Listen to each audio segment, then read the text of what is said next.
Hello my dear CMA students, कैसे आप लोग स्टूडेंट्स। हम लोग आपकी जो पेपर नंबर 7 है सीएमए इंटरमीडिएट का direct tax and indirect tax, उसमें डायरेक्ट टैक्स की एमसीक्यू रिवीजन कर रहे थे और अभी तक हम लोगों ने इनकम फ्रॉम अदर सोर्सेस यहाँ तक एमसीक्यू रिवीजन कर लिया है। पूरा स्टार्टिंग से लेके इनकम फ्रॉम अदर सोर्सेस तक हम लोगों ने जो चैप्टर है चैप्टर वाइज एमसीक्यू रिवीजन कर लिया। आज हम लोग क्या करेंगे, दो छोटे छोटे चैप्टर्स, लेकिन कभी कभी एमसीक्यू इसमें से भी आ जाता है, दो चैप्टर्स का एमसीक्यू रिवीजन करने वाले, राइट। तो ये जो दो चैप्टर है ये बहुत ही आसान चैप्टर है, आप सबको पता है, clubbing and setup and carry forward. So clubbing of income, इसका भी एमसीक्यू रिवीजन करेंगे एंड उसके साथ साथ सेटअप एंड कैरी फॉरवर्ड का भी एमसीक्यू रिवीजन करने वाले। ओके, एमसीक्यूज दोनों चैप्टर्स का मिला के कुछ 42 एमसीक्यूज है, बहुत ही कम एमसीक्यूज है और चैप्टर छोटा सा है और लिमिटेड एमसीक्यूज होते हैं और लिमिटेड एमसीक्यूज आपके एग्जाम में आते हैं। तो ये जो दो चैप्टर है ये आप 10 मिनट 20 मिनट में भी पूरा का पूरा रिवीजन कर सकते हो, तो इसके एमसीक्यू भी ज्यादा नहीं होंगे। तो चलिए स्टार्ट करते हैं स्टूडेंट्स। एक चीज आपको समझना चाहिए कि अगर आपको सीएमए के रिलेटेड कुछ क्लासेस चाहिए या फिर अगर आपको ये एमसीक्यू बुक चाहिए आपके एग्जाम के लिए, अगर आपको एमसीक्यू में अच्छा करना है, क्योंकि एमसीक्यूज एक बहुत बड़ा रोल प्ले करते हैं आज के टाइम पे आपके एग्जाम में। Okay, its cover 30% of your weightage, paper की जो वेटेज है उसमें 30% एमसीक्यू आता है। तो एमसीक्यू को क्रैक करना बहुत इंपॉर्टेंट है, इसीलिए आप हमारे एमसीक्यू बुक्स खरीद सकते हैं। ठीक है, ये चैप्टर वाइज भी अवेलेबल, मतलब सब्जेक्ट वाइज भी अवेलेबल है, पेपर वाइज अवेलेबल है, उसके साथ साथ टोटल इंटरमीडिएट ग्रुप 1 के लिए आपका ये बुक अवेलेबल है। आप क्या कर सकते हो, सिर्फ व्हाट्सअप करिए मुझे और ये बुक आपको बहुत अफोर्डेबल प्राइस में मिल जाएगा। ठीक है, तो चलिए बहुत हो गया प्रमोशन की बातें, अब करते हैं क्लासेस की बातें। स्टार्ट करते हैं क्वेश्चन नंबर 1।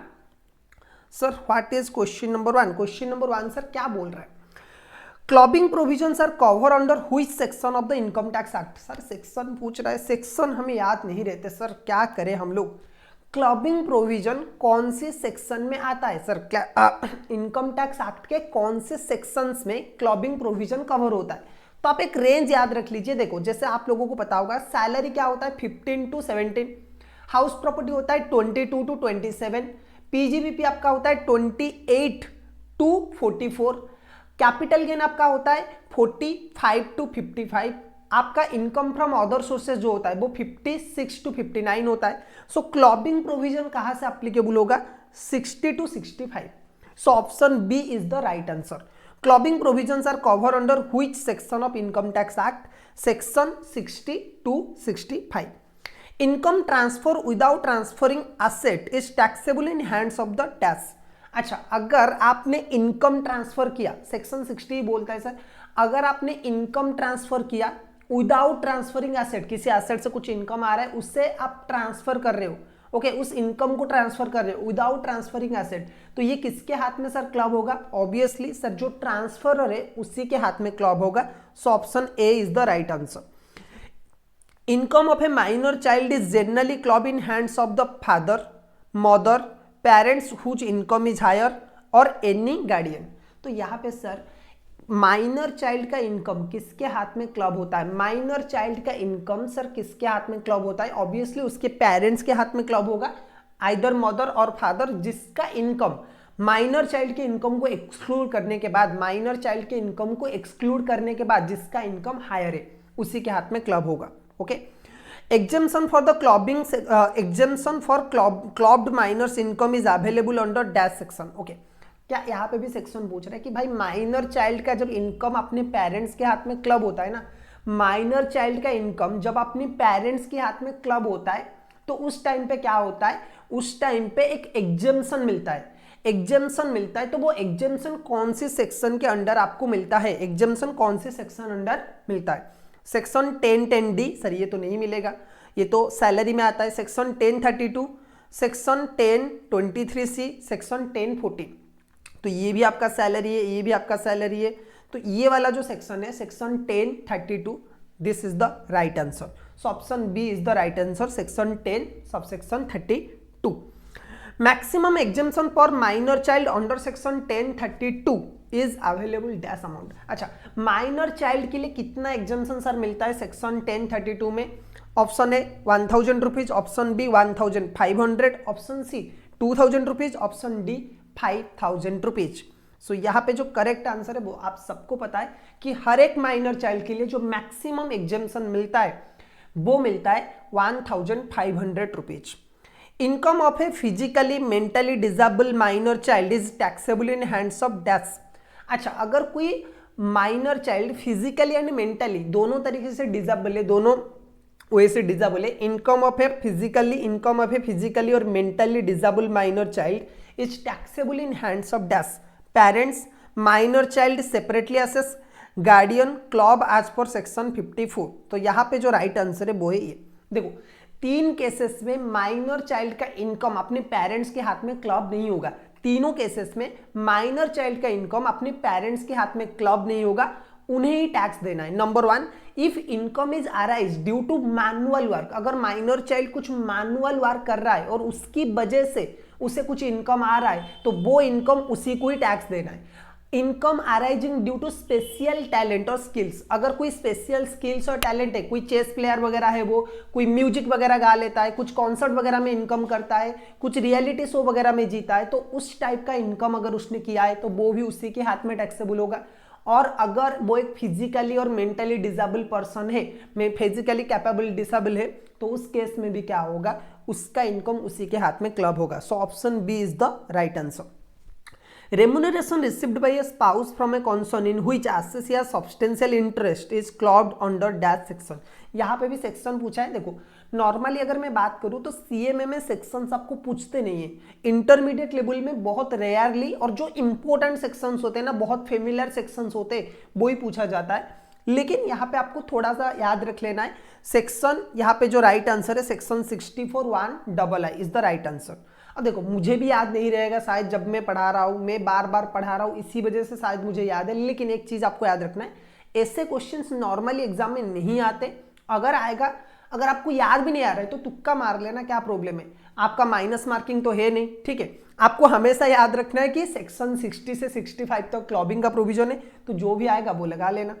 तो ऑप्शन ए राइट आंसर है। Okay, substantial interest means holding at least dash %। अच्छा, सब्सटेंशियल इंटरेस्ट का मतलब क्या है, कितना % होल्ड करना चाहिए, 10%, 15%, 20%, 25%।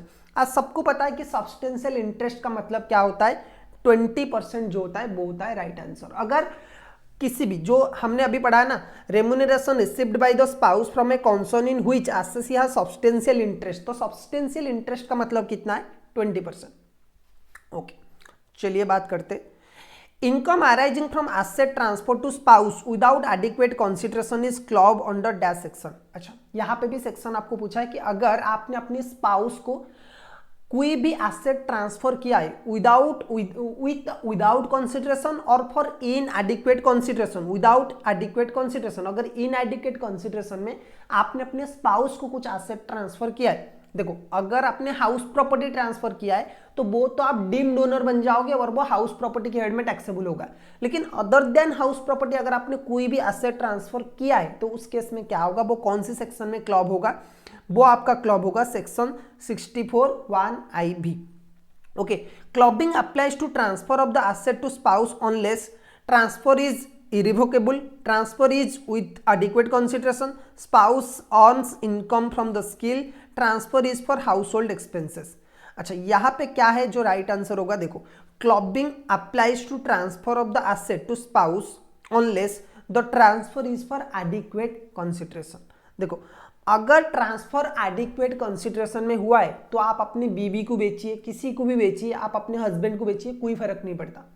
लेकिन अगर इनएडिक्वेट कंसिडरेशन में हुआ है तो वो क्लब होगा। If an asset gift 5 lakh rupees to his wife and she invested in FD, sorry, if an asset gift 5 lakh rupees to his wife, if an asset gifts 5 lakh rupees to his wife and she invested in FD, interest will be tax in, interest is taxable in hands of dash. देखो, अगर आपने अपनी wife को, अगर किसी ने अपनी wife को 5 लाख का एफडी का गिफ्ट किया है, ठीक है, सॉरी 5 लाख का गिफ्ट किया है, ठीक है, और उसके बाद जो वो पैसा था ना उसकी वाइफ ने एफडी में लेके इन्वेस्टमेंट किया, तो उस केस में क्लबिंग सर किसके हाथ में होगा सर? इंटरेस्ट जो आएगा वो किसके हाथ में क्लब होगा? ऑब्वियसली वो किसके हाथ में टैक्सेबल होगा? उसकी वाइफ के हाथ में टैक्सेबल होगा, क्योंकि उसने अपनी बिजनेस, उसने अपनी दिमाग लगा के वो इन्वेस्टमेंट किया है। Okay, if spouse invest clubbed income again and earn further income secondary income, it is taxable. देखो, अगर स्पाउस ने कोई क्लब्ड इनकम को दोबारा इन्वेस्टमेंट किया, क्या वो सेकेंडरी क्लबिंग होगा? If spouse invested clubbing income again and earn further income, मतलब सपोज मैंने एसेट ट्रांसफर किए बगैर अपनी वाइफ को कुछ इनकम ट्रांसफर किया, जो एसेट से इनकम आता था वो मैंने ट्रांसफर किया। मेरे पास एक हाउस प्रॉपर्टी था, मैंने वो हाउस प्रॉपर्टी अपनी वाइफ के नाम पे नहीं किया, मैंने क्या किया, मैंने उस हाउस प्रॉपर्टी से जो इनकम आया ना वो मेरी वाइफ के अकाउंट में ट्रांसफर किया।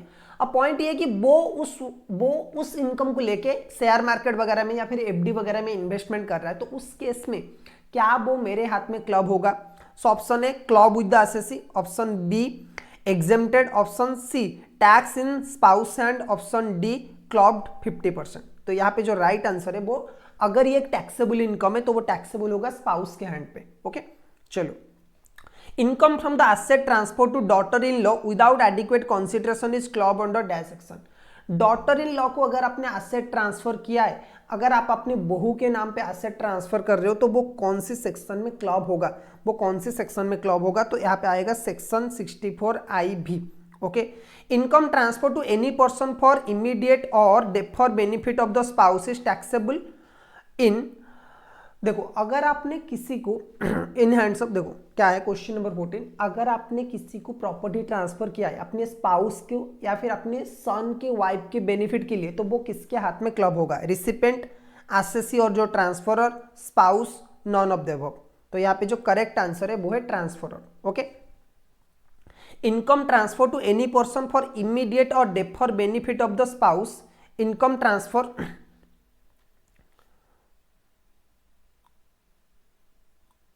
सॉरी स्टूडेंट्स यहाँ पे मैंने थोड़ा सा गलती कर दिया। यहाँ पे जो राइट आंसर होगा वो होगा क्वेश्चन नंबर 13 का। ठीक है, क्वेश्चन नंबर 13 का जो राइट आंसर होगा वो होगा सी। यहाँ पे मैंने दोबारा जब आंसर देखा तो मुझे पता चला section 64(1) VI।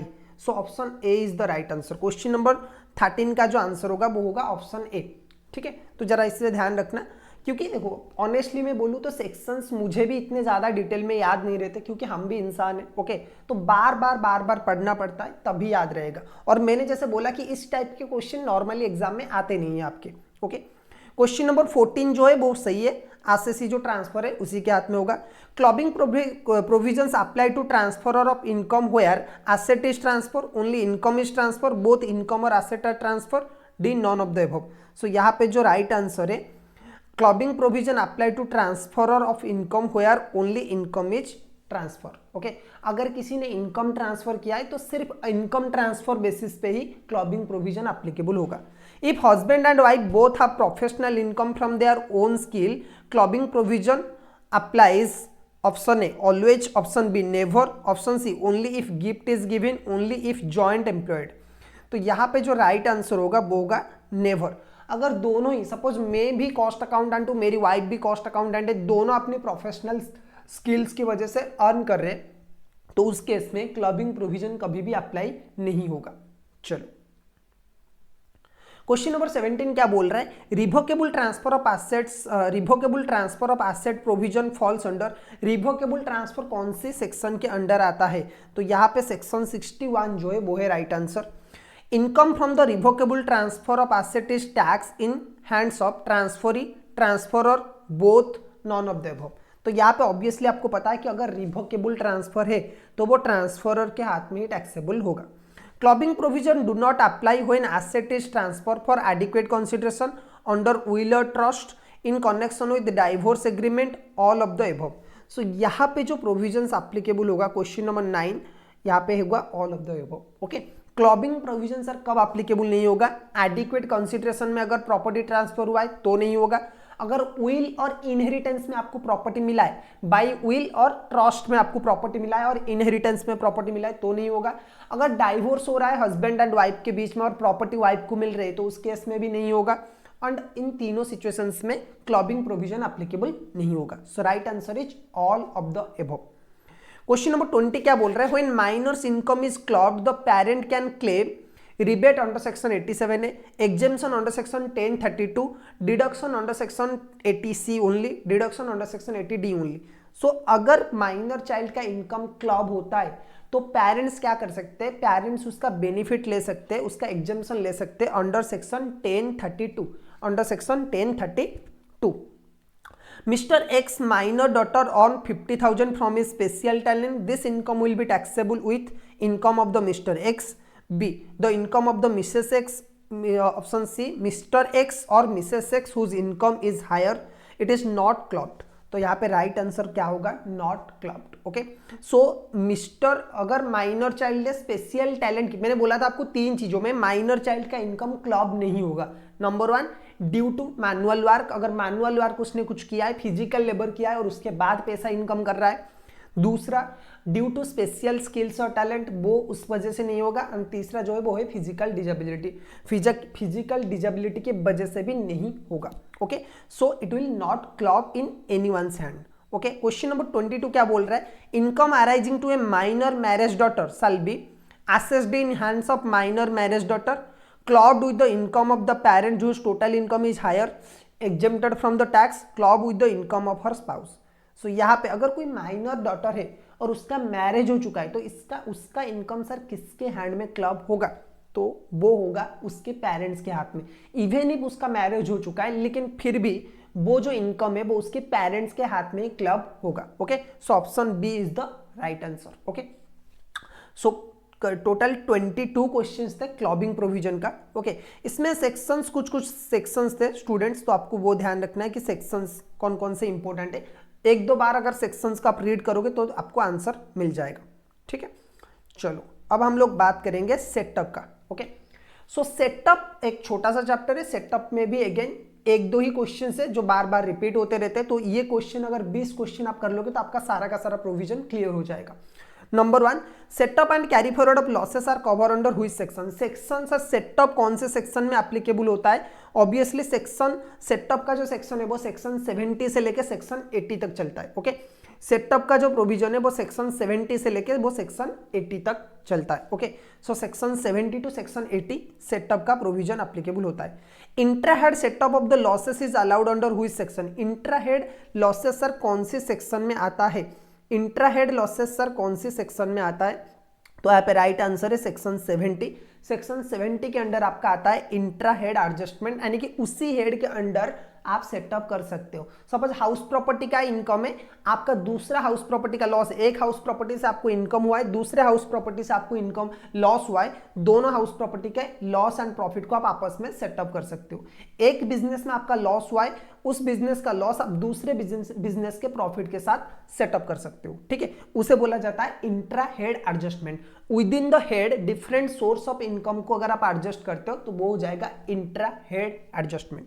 Okay, inter head adjustment sir कौन सी सेक्शन में आता है, इंटरहेड एडजस्टमेंट ऑब्वियसली आपको सबको पता है कि इंटरहेड एडजस्टमेंट कौन सी सेक्शन में आता है, section 71 is the right answer. Okay, loss under which head can not be set up against any other head. अच्छा, कौन सी हेड में लॉस किसी भी हेड के साथ सेटअप नहीं हो सकता, house property, capital gain, business loss, salary. Sir salary में कब लॉस होता है क्या, नहीं होता है ना। ऐसा होगा कि आपका एम्प्लॉयर ने अगर आपको पैसा नहीं दिया है तो वो एक लॉस हो सकता है, लेकिन सैलरी में कभी लॉस नहीं होता है। सैलरी आपको नहीं मिलेगा वो बात अलग है, लेकिन लॉस कभी नहीं होगा। ओके, तो सैलरी का लॉस कभी भी किसी के साथ सेटअप नहीं हो सकता। Okay, loss from the speculation business can be set up only against which income. Speculative business का लॉस सर कौन सी इनकम के साथ सेटअप हो सकता है, any business income, speculative income only, capital gains, other sources. आप सबको पता है answer speculation business only. Question number 6 क्या बोल रहे हैं, speculation loss can be carry forward for how many years. अच्छा, स्पेकुलेटिव बिजनेस का जो लॉस है वो कितने साल के लिए कैरी फॉरवर्ड हो सकता है, आप सबको पता है answer, answer is 4 years. Non speculative business loss can be carry forward for how many years, 4 years, 8 years, 6 years, indefinite period. अच्छा, दो बिजनेस होते हैं, एक होता है स्पेकुलेटिव बिजनेस, सॉरी तीन टाइप के बिजनेस होते हैं सेटअप एंड कैरी फॉरवर्ड में अगर हम देखें तो। एक होता है स्पेकुलेटिव बिजनेस, एक होता है स्पेसिफाइड बिजनेस और एक होता है नॉन स्पेकुलेटिव बिजनेस और नॉर्मल बिजनेस। तो स्पेकुलेटिव बिजनेस का जो लॉस है वो सिर्फ 4 साल के लिए आप कैरी फॉरवर्ड कर सकते हो। नॉन स्पेकुलेटिव बिजनेस आपका कितने साल के लिए होगा, 8 साल के लिए आप कैरी फॉरवर्ड कर सकते हो। Loss from owning and maintaining of race horses can be carry forward for how many years. Loss from owning and maintaining of race horses, इसका जो लॉस है आप कितने साल के लिए कैरी फॉरवर्ड कर सकते हो, तो इसका भी जो आंसर है वो है right answer 4 years, option B. House property loss that can be set up against any other income on any other head is restricted to 1,50,000, 2 lakh, 3 lakh, no limit. House property का लॉस दूसरे हेड के साथ maximum कितना setup हो सकता है sir, answer is 2 lakh, option B is the right answer.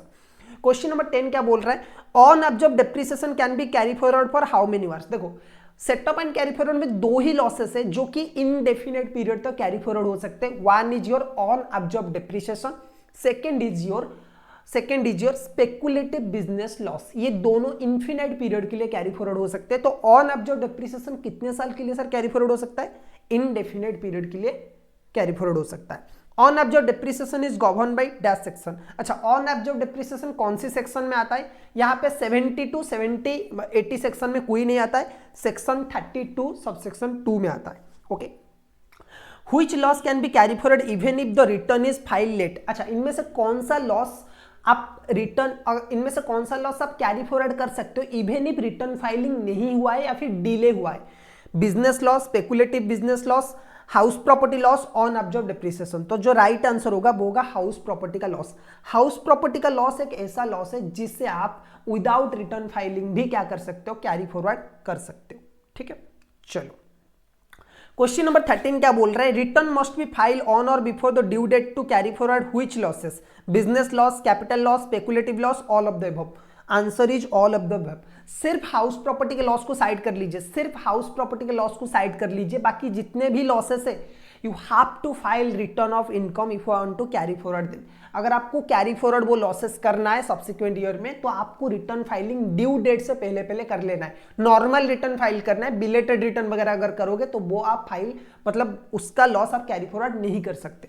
Long term capital loss can be set up against long term capital gain only, short term capital gain only, both short term and long term capital gain, any other income. मैंने आपको बोला था कि long term capital gain and short term capital gain को आपको याद रखना है। आज मुकेश अंबानी एंड अनिल अंबानी, तो लॉन्ग टर्म कैपिटल गेन जो है वो है मुकेश अंबानी जो कि बड़ा भाई है, उसका लॉस सिर्फ उसी के साथ ही सेटअप हो सकता है। लेकिन अगर छोटे भाई की हम बात करें तो शॉर्ट टर्म कैपिटल गेन उसका लॉस दोनों के साथ सेटअप हो सकता है, यानी कि short term capital gain and long term capital gain.